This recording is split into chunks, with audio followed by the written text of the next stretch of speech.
Vamos falar então dos transtornos mentais Vamos lá. como doenças do trabalho. Como que foi, doutora? Como aconteceu isso? Então, o que acontece? Primeiro vamos colocar um ponto muito importante, o que é a doença do trabalho. A doença do trabalho é tudo aquilo que o teu trabalho lhe gera ou ele intensifica. Por exemplo, eu tenho um transtorno de ansiedade. Você é contratado, você sabe que você tem um transtorno de ansiedade. O seu transtorno piora, a sua medicação triplica, duplica. Então é o seu trabalho que está piorando. Você identifica que é o seu trabalho que está piorando aquela questão. E a doença do trabalho é uma doença que é provocada neste ambiente. Só que aí nós temos um problema. Saúde mental, ela é negada, atrapalhada, ela finge que não existe por milênios. Quando que a gente vai colapsar? Na pandemia. Quando tranca todo mundo dentro de casa, nossa, não é que realmente depressão existe? Gente, quantos heróis, né, morreram aos 27? Ai, nossa, mas era uma questão de uso de droga. O uso de droga é uma doença caracterizada como doença do trabalho passível de afastamento e aposentadoria. Vou trazer isso daqui a pouco para você. Então, o que vai acontecer? Nós temos um grande estudioso de humanidade chamado Edgar Morin.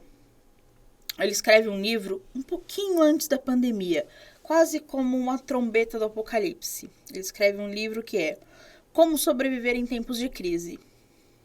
E ele traz a grande questão. Para você sobreviver em tempo de crise, você precisa entender que você é um ser humano.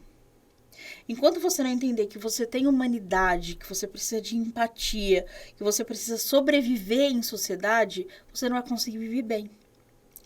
E o ambiente de trabalho, ele é sufocante em si. Você pode trabalhar com a coisa que você mais ama na sua vida. Eu tenho 2 carreiras. Eu sou professora e eu sou advogada. E é muito comum nas primeiras aulas, professora, o que você mais gosta? Eu gosto igual. Não me tira do escritório, não me tira da sala de aula. Os 2 vão me fazer bem. Preciso de férias dos 2, 2 vezes por ano? Preciso. Mas eu preciso estar lá. E quando você reconhece o ambiente de trabalho, isso vai avançando. Então, esse reconhecimento de que nós estamos seres humanos, essa é a nossa questão. Porque o ser humano, ele começa com um estudo muito absurdo de si mesmo, né? Quando a gente começa o estudo psicológico, não, tudo gira em torno do si, do id, o ego, o superego.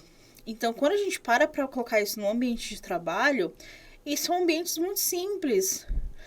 Imagina aquela faxineira que estava indo para casa do patrão no dia que ele estava com Covid e ela tinha um filho pequeno dentro de casa, mas ela não podia deixar ele passar fome e ela podia morrer. Então, foi nesse momento em que as doenças começaram a aparecer. Aí todo mundo fala, hoje todo mundo tá na moda ter autismo, tá na moda ter... Não tá na moda, gente. Tá sendo diagnosticado. A medicina avançou.